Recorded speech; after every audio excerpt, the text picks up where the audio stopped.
my name is Meerah, and I'm a Lorekeeper in one of Yogg-Sothoth's libraries, and today I wanted to talk about Mary Poppins. So she first appears in the books bearing her name by Pamela Lyndon Travers, the first of which came out in 1934. She is called, in the books, the Great Exception, the Perfect Nanny. The fan theories are numerous, but let's get into what we know for sure from the books and the films, or at least like a summary. You know, as with all my videos, this is not a deep dive, but a little taste. But Mary Poppins' eyes were fixed upon him, and Michael suddenly discovered that you could not look at Mary Poppins and disobey her. There was something strange and extraordinary about her, something that was frightening and at the same time most exciting. So, Mary can hear and understand the languages of the wind, of the moon, and the sun, and animals, just like the very young children in the book also do, but she tells them that they will forget it when they grow older. When the children say, no, we'll be different, we'll definitely remember, a starling laughs at them and says that everyone except Mary Poppins forgets, and that she is the great exception, and nothing, I assume referring to judgment or rules, can be based off of her.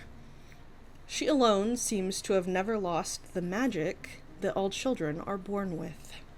She has a carpet bag that is essentially a bag of holding in D&D terms, or maybe it's some kind of like pocket dimension or wormhole. The children look inside of it and it appears to be empty, but when Mary uses it, she can pull anything out of it and everything out of it that she might ever require, regardless of the size or the quantity of what she needs. She does not age and appears to be immortal. She says that she will stay until the wind changes, and she does.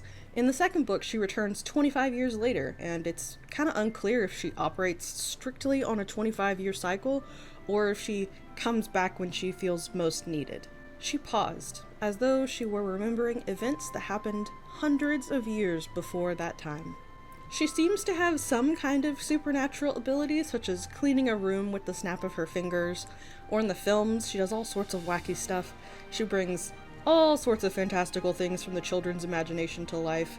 At one point, I think like an entire carousel comes to life.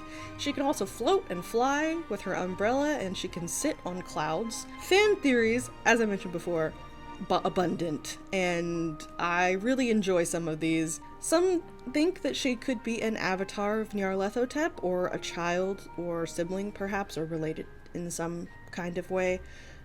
Some think she's a witch, some that she's a fae, some have theorized that she is actually Hera in disguise, while others think that she could be one of Pennywise's brood that feeds on joy instead of fear. Some think that she's a Time Lord from the Doctor Who universe. Some believe she's like Tom Bombadil from the Tolkienverse in the League of Extraordinary Gentlemen comics. But Mary Poppins is a manifestation of God, and she battles the Antichrist. Personally, I obviously enjoy the theory that she's an Eldritch entity, the most an agent of Nyar, or a child of Nyar who's just slightly more benevolent, or a child of Pennywise, maybe one of the eggs the Losers Club didn't get around to squishing. Like I said, but instead of fear, she feeds on like childlike wonder and joy and happy memories. The problem with that theory, though, is she does predate Pennywise's creation from like a literary point of view, with her book coming out in 1934. Actually, around the same time Lovecraft and his circle were very active. While it was written several decades after the Mary Poppins books and the 1964 Mary Poppins movie, it was written in 1968. So really, it would make more sense for her to be Pennywise's mom than the other way around.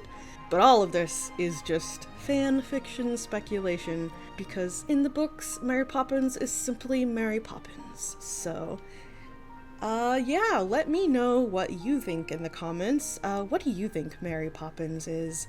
I like the idea that she's related to Nyarlathotep in some way, but Nyar kind of likes to... But yeah, thank you so much for being here and hanging out with me and listening to me ramble.